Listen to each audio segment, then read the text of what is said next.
Welcome back to our channel. ഇന്ന് നമ്മൾ discuss ചെയ്യുന്നത് ഇമ്മാനുവൽ ലബോറിറ്റിൻ്റെ selection from the cry of the girl എന്ന വർക്കാണ്. ഇമ്മാനുവൽ ലബോറിറ്റ് 1971 പാരീസിലാണ് ജനിച്ചത്. ജനനം മുതൽ തന്നെ ഹിയറിംഗ് ഇമ്പയർഡ് ആയിരുന്നു അവർ. പക്ഷേ തൻ്റെ പരിമിതികളെ മറികടന്ന് അവർ ഒരു ഫേമസ് ആക്ട്രസ്സായി മാറി.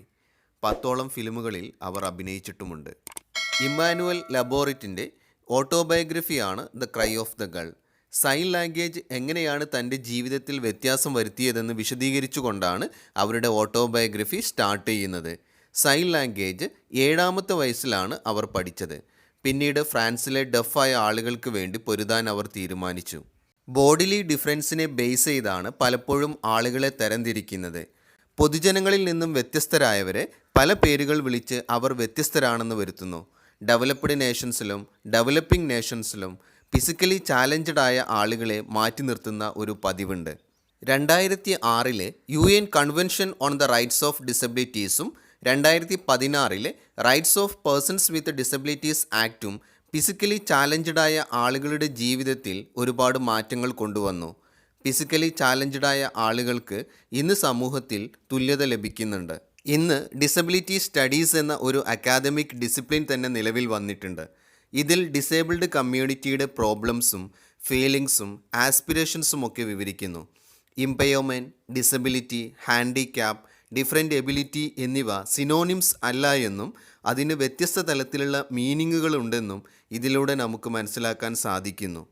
ലോകത്തിന് ഡിസേബിൾഡ് ആളുകളുടെ പ്രശ്നങ്ങൾ മനസ്സിലാക്കാൻ സാധിക്കാത്തതിൻ്റെ പ്രധാന കാരണം അവർക്ക് അവരുടേതായ ലിറ്ററേച്ചർ ഇല്ലാത്തത് കൊണ്ടാണ്. അതുകൊണ്ട് തന്നെ ഡിസബിലിറ്റി സ്റ്റഡീസിൻ്റെ ലക്ഷ്യം ഡിസേബിൾഡ് കമ്മ്യൂണിറ്റിയുടെ ഒതൻറ്റിക് ലിറ്ററേച്ചർ പ്രൊഡ്യൂസ് ചെയ്യുക എന്നുള്ളതാണ്. Selection from the cry of the girl പല പ്രശ്നങ്ങളും നമുക്ക് മുന്നിൽ തുറന്നു കാട്ടുന്നു. ഡിസേബിൾഡ് കമ്മ്യൂണിറ്റിയുടെ rights, parental attitude, need for the right training, സമൂഹത്തിൻ്റെ കാഴ്ചപ്പാടുകൾ, സർവൈവ് ചെയ്യാനുള്ള അവരുടെ സ്ട്രഗിൾസ് തുടങ്ങിയ പ്രശ്നങ്ങളെല്ലാം ഈ ചാപ്റ്ററിൽ ഡിസ്കസ് ചെയ്യുന്നു. ഇനി നമുക്ക് ഈ ചാപ്റ്ററിൻ്റെ സമ്മറി നോക്കാം.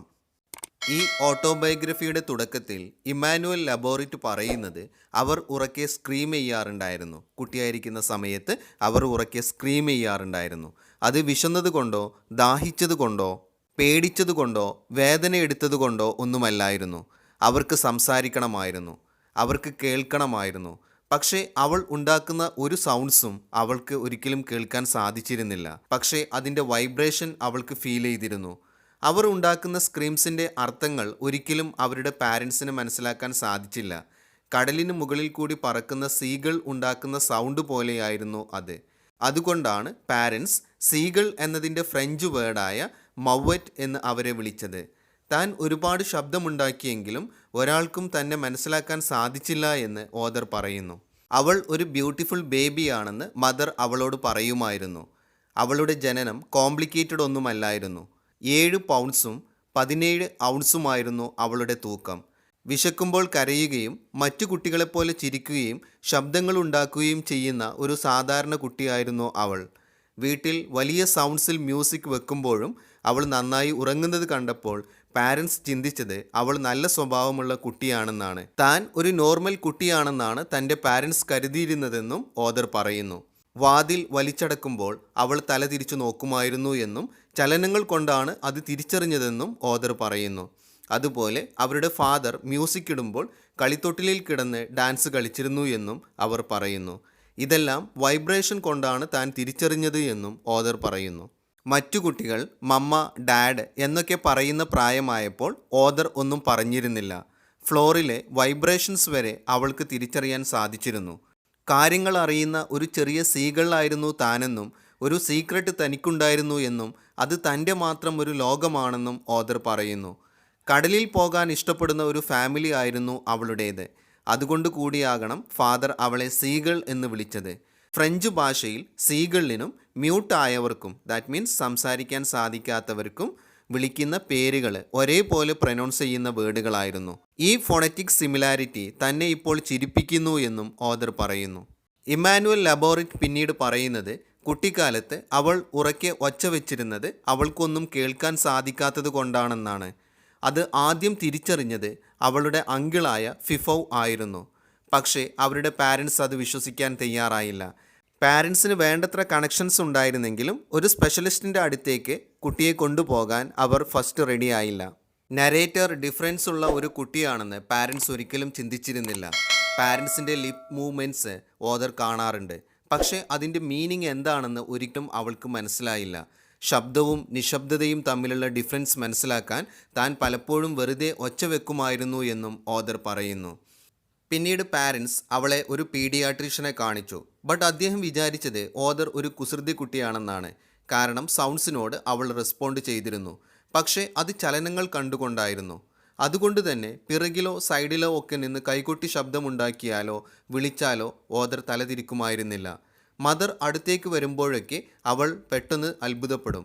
സോ അവളുടെ മദർ വിചാരിച്ചത് മദറിന് എന്തോ മാനസിക പ്രശ്നമുണ്ടെന്നാണ്. പിന്നീട് ഒരു പ്രാവശ്യം കൂടി പാരൻസ് അവളെ പീഡിയാട്രിഷ്യൻ്റെ അടുത്തേക്ക് കൊണ്ടുപോയി. അദ്ദേഹം പറഞ്ഞത് മദറിന് കൗൺസിലിംഗ് വേണ്ടിവരുമെന്നാണ്. തൻ്റെ അഭിപ്രായം ശരിയാണെന്ന് കാണിക്കാൻ അദ്ദേഹം വാതിലടച്ചു. അപ്പോൾ കുട്ടി തല തിരിച്ചു നോക്കി. കുട്ടിക്ക് കേൾവിക്ക് പ്രോബ്ലം ഉണ്ടെന്നത് മദറിൻ്റെ വെറും തോന്നലാണെന്നാണ് ഡോക്ടർ പറഞ്ഞത്. പക്ഷേ ഓദർ തിരിഞ്ഞു നോക്കിയത് ശബ്ദം കേട്ടിട്ടായിരുന്നില്ല, പകരം വൈബ്രേഷൻസ് കൊണ്ടായിരുന്നു. അവളുടെ മദറിന് തന്നോട് തന്നെയും ആ പീഡിയാട്രീഷ്യനോടും ദേഷ്യം തോന്നി. ഈ വിസിറ്റിംഗ് കഴിഞ്ഞതിൽ പിന്നെ അവരുടെ പാരൻസ് വലിയ കൺഫ്യൂഷനിലായിരുന്നു. അവർ പലപ്പോഴും പല രീതിയിൽ ഓദറിനെ പരീക്ഷിച്ചു കൊണ്ടിരുന്നു. പാരൻസ് വിസിൽ ചെയ്തു, ഡോർ അടിച്ച് സൗണ്ട് ഉണ്ടാക്കി, മ്യൂസിക് ഇടുമ്പോൾ ഓദർ കൈകൊട്ടി ഡാൻസ് ചെയ്യുന്നത് ശ്രദ്ധിക്കുന്നുണ്ട്. ഇങ്ങനെ പല രീതിയിലും പാരൻസ് അവളെ പരീക്ഷിച്ചിരുന്നു. നരേറ്ററിന് ചിലപ്പോൾ കേൾക്കാമെന്ന് പാരൻസ് വിചാരിക്കുന്നുണ്ട്, അതുപോലെ മറ്റു ചിലപ്പോൾ അവൾക്കൊന്നും കേൾക്കാൻ സാധിക്കുന്നില്ല എന്നും പാരൻസ് ചിന്തിക്കുന്നു. സോ പാരൻസ് ആകെ കൺഫ്യൂസ്ഡ് ആയിരുന്നു.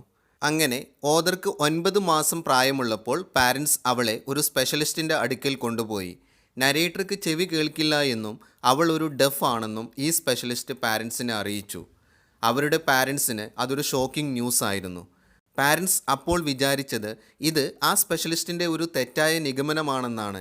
പാരൻസ് അവരെ പിന്നീട് ട്രൗസോ ഹോസ്പിറ്റലിൽ കൊണ്ടുപോയി. തൻ്റെ മദറിൻ്റെ മടിയിലാണ് അവൾ ഇരുന്നത്.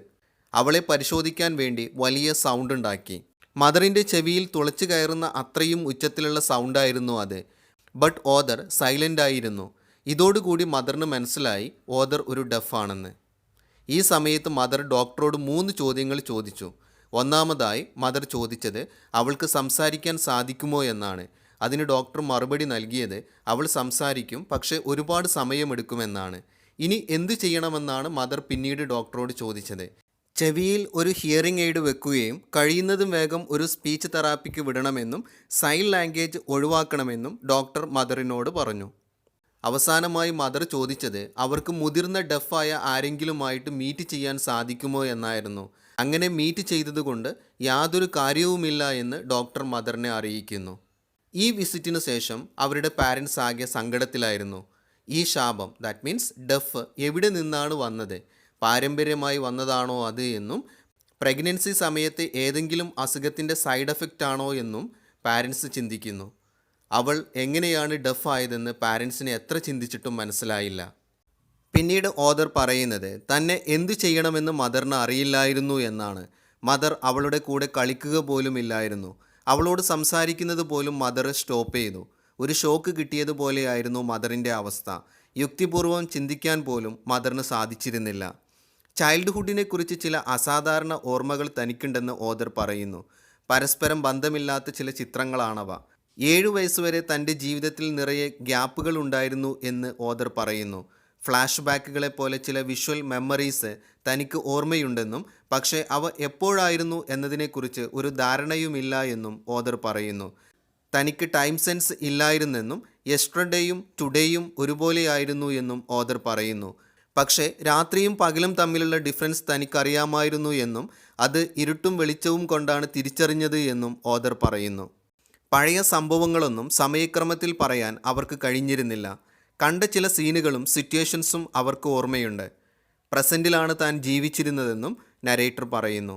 ചൈൽഡ്ഹുഡിനെക്കുറിച്ച് ചിന്തിക്കുമ്പോൾ ചില ഫ്രാഗ്മെൻറ്റ്സ് ഓഫ് ഇമേജസ് മാത്രമാണ് താൻ ഓർക്കുന്നതെന്നും അവർ പറയുന്നു. വേർഡ്സും ലാംഗ്വേജുമൊക്കെ തനിക്ക് നിഗൂഢമായിരുന്നു. എങ്കിലും എങ്ങനെയൊക്കെയോ തൻ്റെ കാര്യങ്ങൾ താൻ ചെയ്തു എന്നും ഓദർ പറയുന്നു. തൻ്റെ മദർ അടുത്തേക്ക് വരുന്നതും പോകുന്നതും തൻ്റെ കട്ടിലിൽ ഇരുന്ന് ഓദർ കാണാറുണ്ട്.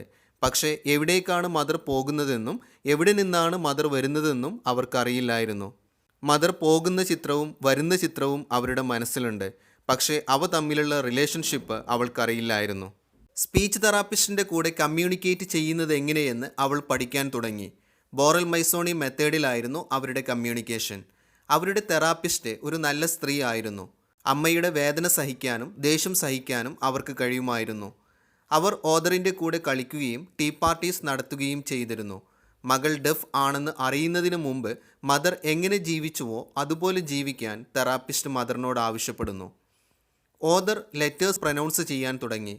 വായ അനക്കിയും കൈകൾ കൊണ്ട് ജസ്റ്റേഴ്സ് കാണിച്ചും തെറാപ്പിസ്റ്റ് ഓദറിനെ ലെറ്റേഴ്സ് പഠിപ്പിച്ചു. തെറാപ്പി നടക്കുമ്പോൾ മദർ അവരുടെ കൂടെ ഇരിക്കാറുണ്ടായിരുന്നു. മദർ അവളോട് സംസാരിക്കാൻ പഠിച്ചു.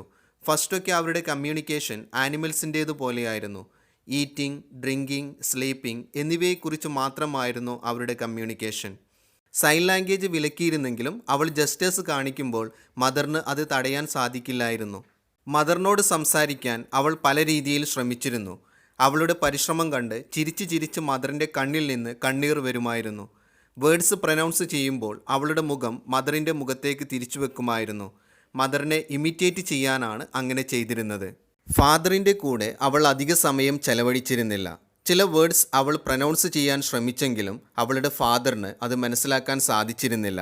അവളും മദറും സംസാരിക്കുന്നത് കാണുമ്പോൾ ഫാദറിന് സങ്കടം വരാറുണ്ടായിരുന്നു. കാരണം അദ്ദേഹത്തിന് അവളോട് സംസാരിക്കാൻ കഴിയുമായിരുന്നില്ല. ഫാദറിനെ മാറ്റി നിർത്തുന്നത് പോലെ അദ്ദേഹത്തിന് തോന്നി. ഫാദർ വൈകുന്നേരം വീട്ടിൽ വരുമ്പോൾ അവൾക്കും മദറിനും പരസ്പരം ഒന്നും സംസാരിക്കാനില്ലായിരുന്നു. ഫാദർ പറയുന്ന കാര്യങ്ങൾ മദറിനോട് ചോദിച്ചിട്ടാണ് അവൾ മനസ്സിലാക്കിയിരുന്നത്. ഫാദറിനോട് സംസാരിക്കണമെന്നും ഫാദറിനെക്കുറിച്ച് കൂടുതൽ അറിയണമെന്നും അവൾക്ക് ആഗ്രഹമുണ്ടായിരുന്നു. പിന്നീട് അവൾ ചില വാക്കുകൾ പറയാൻ തുടങ്ങി. എല്ലാ ഡെഫ് കുട്ടികളെപ്പോലെ അവളും ഹിയറിംഗ് എയ്ഡ് വെച്ചിരുന്നു. എല്ലാ ശബ്ദങ്ങളും ഹിയറിംഗ് എയ്ഡ് അവളുടെ തലയിലേക്ക് കൊണ്ടുവരുമായിരുന്നു. പക്ഷേ എല്ലാ സൗണ്ട്സും ഒരുപോലെയാണ് അവൾക്ക് തോന്നിയത്. വളരെ ക്ഷീണിപ്പിക്കുന്ന ഒന്നായിരുന്നു അത്. അവൾ ഹിയറിംഗ് എയ്ഡ് ധരിക്കണമെന്ന് തെറാപ്പിസ്റ്റ് നിർബന്ധം പിടിച്ചു. പലപ്പോഴും ഹിയറിംഗ് എയ്ഡ് അവളുടെ സൂപ്പിൽ വീണിരുന്നു. അവൾ ഡെഫ് ആണെങ്കിലും സുന്ദരിയും സ്മാർട്ടുമാണെന്ന് പറഞ്ഞ് പാരൻസ് അവളെ ആശ്വസിപ്പിക്കുമായിരുന്നു. ഇത്രയുമാണ് selection from the cry of the girl എന്ന ഈ ചാപ്റ്ററിലുള്ളത്. ഇമ്മാനുവൽ ലബോറിറ്റിൻ്റെ ഓട്ടോബയോഗ്രഫിയിൽ നിന്നും എടുത്ത ഒരു ഭാഗമാണിത്. നിങ്ങൾക്ക് ഈ ക്ലാസ് യൂസ്ഫുള്ളായി എന്ന് വിശ്വസിക്കുന്നു. നിങ്ങളുടെ അഭിപ്രായങ്ങൾ കമൻറ്റ് ചെയ്യുക, ഷെയർ ചെയ്യുക, ലൈക്ക് ചെയ്യുക. Thank you all.